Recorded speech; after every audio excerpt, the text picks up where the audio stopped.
Hey, Tony Gaston here, popping in for a little car chronicle. Now, one thing I want you to think about is your response. Your response or your reaction.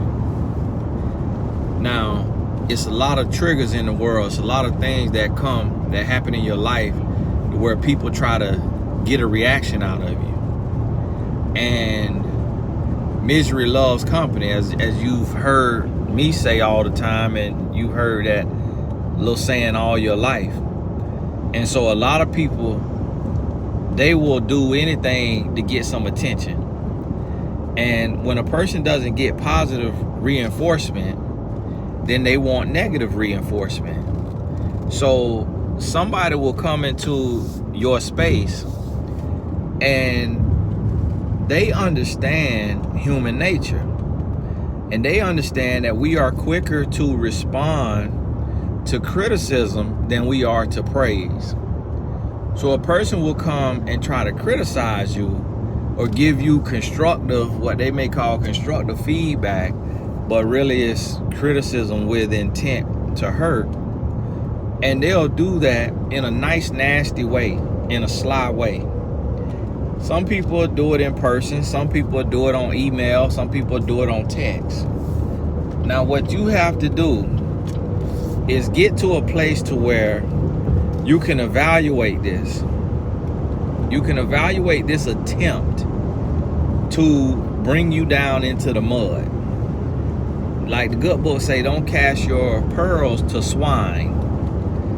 Now, I know what that means and I don't know what that means, because you got to get into the context of what that means. Because it's like, when you really think about it, who really throwing pearls to some pigs?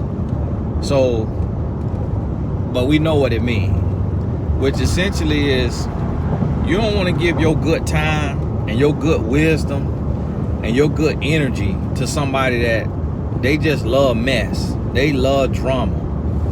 They don't want to do better. They don't want to change, but they want to bring you into their mess. And so you have to look at that and you got to say, okay, how do I handle this situation? How do I respond to this situation? So some things may warrant a response. So if you're going to give a response, you got to look at what type of response you're going to give. And so when you go to get this response, you have to say, okay, I'm not going to point the blame. I'm not going to name call. I'm not going to make excuses. I'm not going to go back and forth. And you essentially, you saying, thank you very much for your thoughts and feelings, opinions. It has been received. God bless you. If there's adjustments that need to be made, changes that need to be made, somebody asking you for something, you know, like if you provide a service or a product and they want a refund, and you know that they're attacking your product or your service or whatever you do, so that you'll get into a battle trying to defend yourself, so that you'll get defensive. And then they get to go back and forth with you, and they get to further beat you down and make you feel low and tell you more about what they think of you and what they think of your business or your service or whatever it may be, your personality. If you know that that's what they're trying to do, and you'll be able to tell it, because you're human too. So you'll say, okay, if I felt this way, what would I do? And then when you look at what you would do,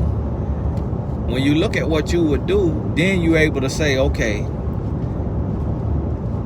if me being reasonable and me being rational, this is how I would handle this situation.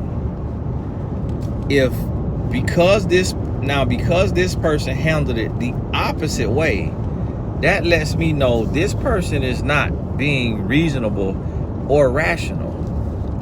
So where is this person operating from? So if I'm reasonable and rational,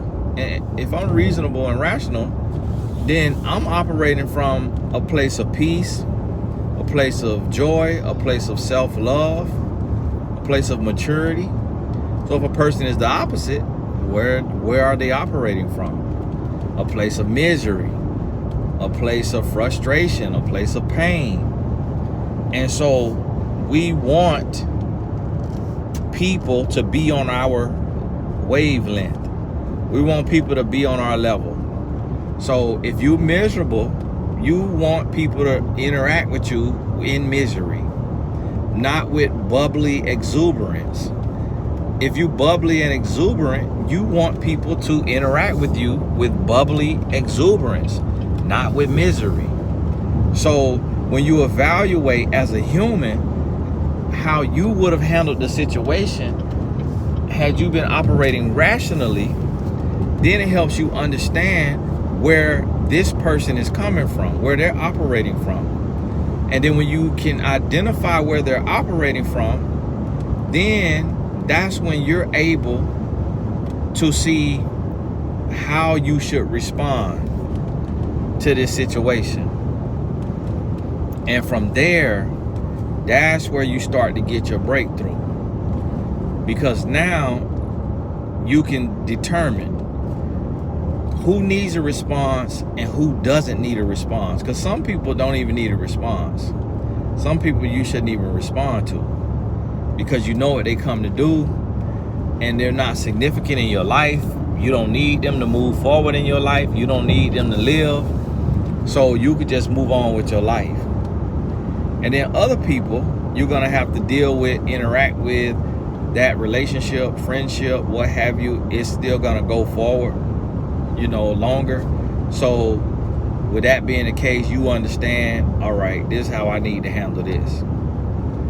And then you could give a response, but you can give that response inside of those boundaries to where you're responding in a way that you're not setting yourself up to have to go back and forth. So really think about this and get this in your spirit. And it's kind of very similar to the other video that I just, did. But I wanted to kind of expound a little further, go a little deeper, so you could really start to think about just how you respond to things. Because the mistake that we make, that I don't want you to get caught up making, is responding in a way that you get in the mud with this person, to where you go to a place to where you are wallowing in the mud. They got you out of character. You name calling, or you yelling, or you cussing, you pointing the blame. You're doing something to where it makes you angry. It brings you down. Instead of you just staying on the high road, you taking the high road, letting them stay on their low road, and you addressing and dealing with the issue from your level, your way, instead of stooping to their level and trying to do things on their level. And that's the key. That's the key. To keep your energy pure and on a high level, instead of getting in the mud and wallowing and getting filthy with people who that's where they comfortable at, that's where they live at, that's where they want to be. Hey, this is Tony Gasson. God bless you. We'll talk soon.